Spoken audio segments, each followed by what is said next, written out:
First ever factory outlet Mukunda jewellers ఇప్పుడు చందానగర్ లో April 19th గొప్ప ప్రారంభం.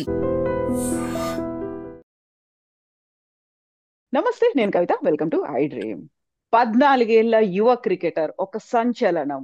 ఐపీఎల్ ఎంట్రీయే కాదు, తను చేసినటువంటి ఒక సెంచరీ, అక్కడున్నటువంటి అరవీర భయంకరులైనటువంటి సీనియర్ల ముందు కేవలం 35 బంతుల్లోనే సెంచరీ చేయడం అనేది, సో భవిష్యత్తుని మనం ఎలా అంచనాలు వేయొచ్చు అండ్ ఇది ఎలా మోటివేషన్ ఇస్తోంది. మనతో పాటుగా ఉన్నారు sports analyst and cricket commentator Venkatesh గారు. వెంకటేష్ గారు, నమస్కారం అండి. నమస్తే కవిత గారు. సో ఐపీఎల్ లో ఆక్షన్ టైంలోనే వైభవ్ సూర్యవంశీని కొనుక్కున్నప్పుడే మనం మాట్లాడాము. ఆయన ఎందుకని, యాక్చువల్ గా బేస్ ప్రైస్ 30 lakhs అయితే 1.1 crores పెట్టి వైభవ్ ని ఎందుకు కొనుక్కున్నారు అనేది నిన్న చూపించినట్టున్నాడు కదా, క్లియర్ గా పిక్చర్ అంతా. 1 crore అంటే ఒక 10 కోట్ల వాల్యూ ముందే అబ్బాయికి అని చెప్పి ప్రూవ్ చేశాడు. నిజంగా సర్ప్రైజ్ అండి, ఎందుకంటే ఐపీఎల్ లో అతను ఎంట్రీ రావడమే పెద్ద సెన్సేషన్. ఎందుకంటే 13 ఏళ్ల ఏజ్ ఉన్న ఒక కుర్రాడిని ఐపీఎల్ టీము ఆక్షన్ లో తీసుకోవడం అనేది అదే పెద్ద సంచలనాత్మకమైన విషయం. కానీ వచ్చి రావడంతోనే అతను the kind of impact that has created. నిన్నైతే ఒక అద్భుతాన్ని ఆవిష్కరించాడు. ఈవెన్ ఫస్ట్ మ్యాచ్ లో కూడా మనం చూసాం, అతను ఫస్ట్ మ్యాచ్ లో first ever ball he faced in IPL, అది 6 కొట్టాడు. తర్వాత కూడా సిక్స్లు అతని బ్యాట్ నుంచి చూసాము. సో అతను 30కో 35కో అవుట్ అయినప్పుడు కళ్ళల్లో నీళ్లు పెట్టుకొని, అంటే లైక్ ఏ యంగ్ కిడ్, మామూలుగా యంగ్ కిడ్ అనుకున్నది సాధించలేకపోతే ఇమీడియట్ గా ఏడుపు వస్తుంది. సో అక్కడ అతని ఏజ్ అక్కడే బయటపడింది, అక్కడ తప్ప ఇంకెప్పుడు అతని ఏజ్ బయటపడలేదు. ఈ batted like a very very matured and full adult లాగా బ్యాటింగ్ చేశాడు. నిజంగా ఒక 14 ఏళ్ల వయసులో ఎవరు కూడా ఏం చేస్తారు, చాలా ఇంకా అసలు గల్లీ క్రికెట్ ఆడుతూ ఉంటారు చాలా మంది, ఇంకా ఒక సీరియస్ క్రికెట్ కూడా ఆడరు. ఆ స్టేజ్ లో అతను 12 ఏళ్లకే ఫస్ట్ క్లాస్ డెబ్యూ చేశాడు.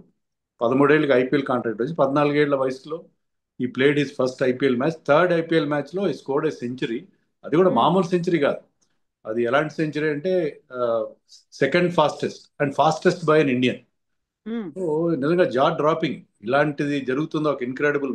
మనం గిల్లి చూసుకోవాల్సిన పరిస్థితి. ఎందుకంటే 14 ఏళ్ల కుర్రాడు ఇంత 11 సిక్స్లు కొట్టడం ఏంటి, అంత పవర్ ఎక్కడి నుంచి వస్తుంది అసలు? How how is it possible?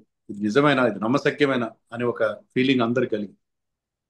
So ఇప్పుడు ఐపీఎల్ 2025 లోనే 18 balls కే హాఫ్ సెంచరీ కంప్లీట్ చేసుకున్నారు అనుకుంటేనే అదే ఒక రికార్డ్ అనుకున్నాము. అందులోనూ 35 balls కి ఒక సెంచరీ పూర్తి చేసుకోవడం, అందులో అన్ని 4లు అన్ని 6లు. యాక్చువల్ గా ఏం తింటాడ్రా వీడు అనే ఒకటి కామెంట్ అనేది వస్తుంది కదా. అంత ఎనర్జీ ఎలా వస్తుందండి అన్ని షాట్లు కొట్టడం అనేది, అండ్ వితౌట్ ఎనీ ఫియర్, అది కూడా 35 balls కి కంప్లీట్ చేయడం అనేది?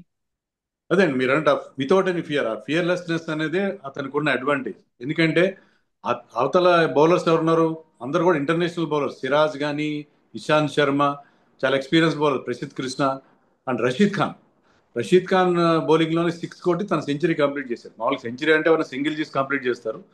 రషీద్ ఖాన్ లాంటి బౌలర్ ని మామూలుగానే 6 కొట్టడానికి మహా బ్యాట్స్మెన్ ఆలోచిస్తారు, ఎందుకంటే చాలా టఫ్ బౌలర్ అతను. అతని బౌలింగ్ లో సెంచరీ సమీపిస్తుంది, 6 కొట్టి సెంచరీ చేయడం అంటే ఆ ఫియర్లెస్నెస్ అది. ఇంకోటి ఏంటి, చాలా మంది అంటున్నారు ఏంటి అతనికి అంత పవర్ ఎలా వస్తుంది అంత యంగ్ ఏజ్ లో. అతను ఏం చెప్పాడంటే 3 నెలల నుంచి నేను సీరియస్ గా ప్రాక్టీస్ చేస్తున్నాను. ఐపీఎల్ నాకు ఎప్పుడైతే ఆక్షన్ లో నన్ను తీసుకున్నారో అప్పటి నుంచి. సో ఇప్పుడున్న మన కోచింగ్ మెథడ్స్ అనండి, స్ట్రెంగ్త్ అండ్ కండిషనింగ్ ఎక్స్పర్ట్స్ ఉన్నారు.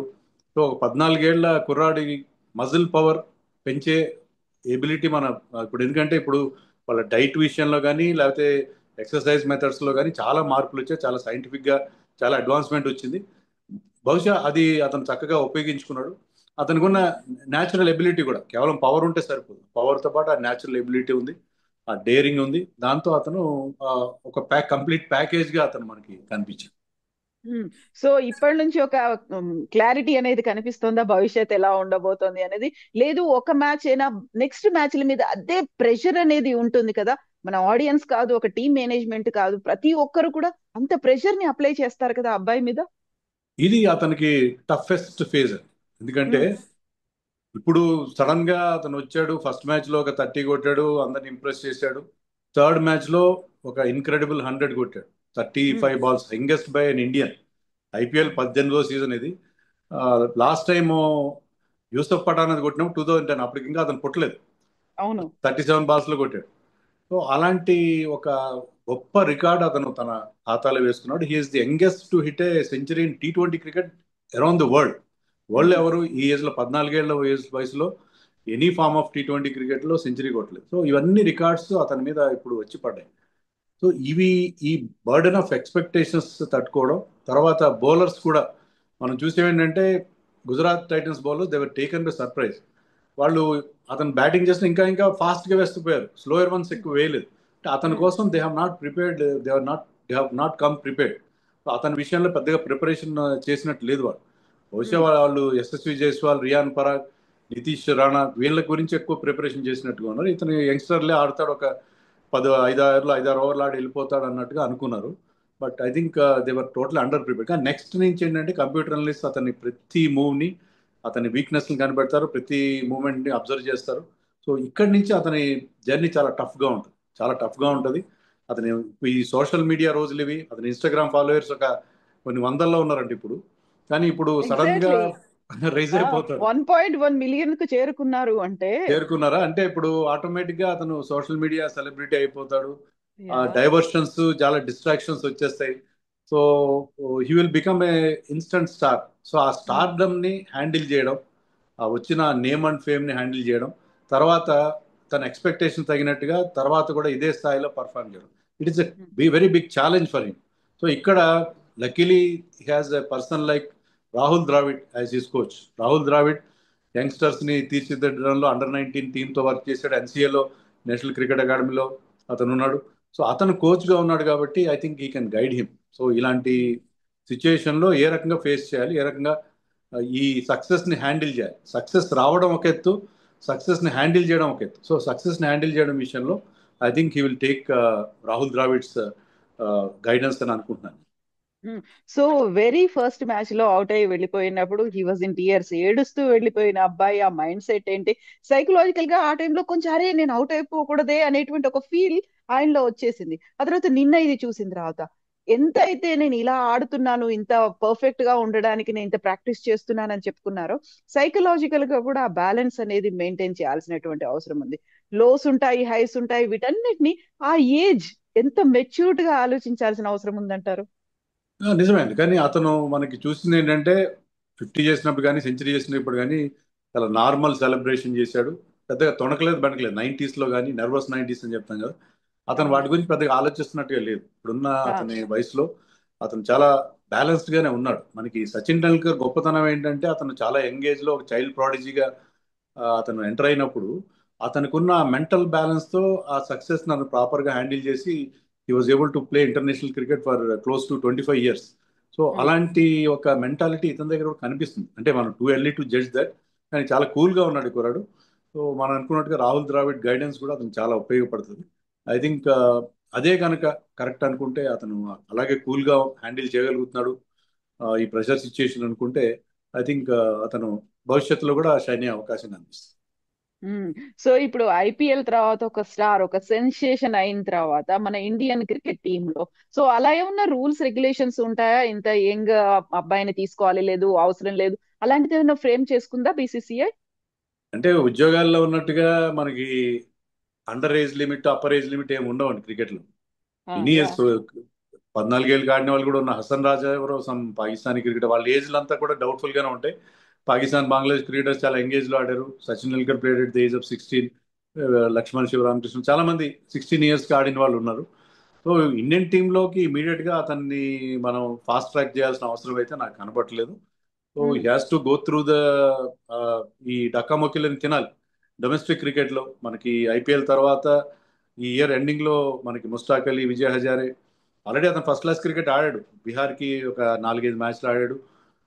ఐ థింక్ ఈ డొమెస్టిక్ క్రికెట్లో అవన్నీ ఫేస్ చేసి అక్కడ చూసిన తర్వాత we can think of him getting into Indian team. Fast track చేయాల్సిన అవసరం అయితే ఇప్పుడైతే నాకేం కనపట్లేదు. But he will be under the radar. Selectors కూడా అతను చాలా క్లోజ్గా వాచ్ చేస్తున్నారు. ఎందుకంటే 14 ఏళ్ల వయసులోనే అతను ఇలాంటి క్రికెట్ ఆడుతున్నాడంటే బహుశా నెక్స్ట్ ఇయర్ కి మరింత అతను రాటుదేలే అవకాశం ఉంది. సో ఐ థింక్ ఇప్పుడు అతను సక్సెస్ కనుక ప్రాపర్గా హ్యాండిల్ చేయగలిగితే will be the next future star for Indian cricket. But అంతా కూడా టూ ఎర్లీ టు సే. ఎందుకంటే మనకి పృథ్వీ షా లాంటి ఎగ్జాంపుల్స్ ఉన్నాయి. పృథ్వీ షా లాంటి వాళ్ళు చాలా బాగా చాలా సెన్సేషనల్ గా ఎంట్రీ ఇచ్చి తర్వాత ఆ సక్సెస్ ని సరిగ్గా హ్యాండిల్ చేయలేక వాళ్ళు ఇప్పుడు దే ఆర్ నోవేర్, కనీసం ఐపీఎల్ కాంట్రాక్ట్ కూడా దక్కని పరిస్థితిలో ఉన్నారు. సో అందుకని మనం చాలా కాషియస్ గా అతని విషయంలో మనం అంటే ఇండియన్ టీంలో అతని ఎంట్రీ విషయంలో చాలా కాషియస్ గా వ్యవహరించాల్సిన అవసరం ఉందని అనుకుంటున్నాను. సో ఇప్పుడు ఆయన కోచ్లు కావచ్చు, టీమ్ మేనేజ్మెంట్ కావచ్చు, మీరు చెప్పినట్టుగా రాహుల్ ద్రవిడ్ కావచ్చు, ఒక ఫ్యూచర్ పర్స్పెక్టివ్ లో ఆలోచిస్తే ఒక లాంగ్ రన్ అనేది కంటిన్యూ అవ్వాలి అనుకుంటే he has to take many classes. ఆ ట్రైనింగ్ కావచ్చు, సెషన్స్ కావచ్చు, కౌన్సిలింగ్, ఇవన్నీ అవసరం ఉంటాయి కదా. అవునండి, ఇప్పుడు ఫుట్బాల్లో there is a concept call life condition coach, అంటే లైఫ్ స్టైల్ కోచ్లు అని వాళ్ళు ఉంటారు ఫుట్బాల్లో. ఎందుకంటే ఫుట్బాల్లో కూడా ఇలాంటి చైల్డ్ ప్రాడిజీస్ చాలా మంది వస్తారు. వాళ్ళు ఏంటంటే అక్కడ ఇంకా ఎక్కువ మనీ ఉంటుంది, మనీ ఇంకా చాలా డిస్ట్రాక్షన్స్ ఉంటాయి. సో అక్కడ లైఫ్ స్టైల్ కోచెస్ అనేది మనకి యూరోప్ లీగ్స్ లో కనిపిస్తారు. కానీ అన్ఫార్చునేట్లీ ఇండియాలో ఆ కాన్సెప్ట్ లేనే లేదు. సో ఈ లైఫ్ స్టైల్ కోచెస్ అవసరం. ఇప్పుడు ఇతనే కాదు, even 16 years 17-year kid playing for Chennai, Ayush Mhatre. So ఇలాంటి వాళ్ళు చాలా మంది యంగ్స్టర్స్ వస్తున్నారు. Aniket Varma is also quite young, I think is 19. So ఇలాంటి టీనేజర్స్ చాలా మంది మనం ఐపీఎల్ వల్ల, ఐపీఎల్ టాలెంట్ మీట్స్ ఆపర్చునిటీ అంటాం కదా ఐపీఎల్లో. సో యంగ్స్టర్స్ కి బ్రహ్మాండమైన ఒక స్టేజ్, ఒక ఫోరం ఇస్తుంది ఐపీఎల్. సో వీళ్ళు చాలా చిన్న ఏజ్ లో నేమ్ అండ్ ఫేమ్ సంపాదిస్తున్నారు, డబ్బులు కూడా సంపాదిస్తున్నారు, కోట్లాది రూపాయలు సంపాదిస్తున్నారు. So money can spoil any kids life. ముఖ్యంగా టీనేజ్ లో ఉండే అతనికి ఉండే చాలా టెంప్టేషన్స్ ఉంటాయి, చాలా డిస్ట్రాక్షన్స్ ఉంటాయి. అందుకనే లైఫ్ స్టైల్ కోచెస్ ఖచ్చితంగా అవసరం. ఇండియాలో లైఫ్ స్టైల్ కోచెస్ డెవలప్ చేసుకోవాల్సిన అవసరం ఖచ్చితంగా ఉంది at this stage. So audience గా కూడా మనం ఎక్కువ ఎక్స్పెక్టేషన్ పెట్టుకుని, ఆ ప్రెషర్ పెట్టుకుని, ఆ తర్వాత మళ్ళీ డిసప్పాయింట్మెంట్స్ అయ్యి, తర్వాత ట్రోలింగ్లు, అబ్యూజులు ఇవి లేకుండా మనల్ని కూడా మనం కన్స్ట్రెంట్స్ లో పెట్టుకోవాలి, లిమిట్స్ లో ఉంచుకోవాల్సినటువంటి అవసరం ఉంది కదా. అంతేనండి, ఇప్పుడు అతను ఒక్క మ్యాచ్ చూడగానే మనం అతను ఆకాశానికి ఎత్తేసి బ్రహ్మరథం పట్టాల్సిన అవసరం లేదు. ఎందుకంటే ఐపీఎల్లో ఇంకా మ్యాచ్లు ఉన్న వాళ్ళకి ఐ థింక్ ఒక 4 మ్యాచ్లు మిగిలి ఉన్నాయి వాళ్ళకి. సో ఆ మ్యాచ్లో కూడా ఎలా ఆడతాడు, ఎలా పర్ఫామ్ చేస్తాడు అనేది చూడాలి. అంతే తప్ప ఇప్పుడే అతన్ని ఒక సూపర్ స్టార్ గా తయారు చేసేసి, ఎందుకంటే ఇప్పుడు ఉన్న పరిస్థితి అతని దగ్గర ఏజెంట్స్ అప్రోచ్ అవుతారు, ఎండార్స్మెంట్స్ అంటారు, తర్వాత కాంట్రాక్ట్స్ అంటారు, చాలా చాలా డైవర్షన్స్ వచ్చేస్తాయి అతని లైఫ్ లో. అతని లైఫ్ మొత్తం మారిపోతాయి ఇన్నింగ్స్ తర్వాత. సో ఇలాంటి సిచ్యుయేషన్ లో మనం అతని సక్సెస్ ని చాలా జాగ్రత్తగా హ్యాండిల్, ఎవరైతే అతని కెరియర్ ని హ్యాండిల్ చేస్తున్నారో వాళ్ళు కూడా చాలా జాగ్రత్తగా వ్యవహరించాలి. ఈ బయట ఉండే అవుట్ సైడ్ నాయిస్ అంతటికీ అతన్ని దూరంగా ఉంచాల్సిన అవసరం. ఎస్ వెంకటేష్ గారు, థ్యాంక్ యూ సో మచ్ అండి. Thank you for the information and inputs అండి. Thank you.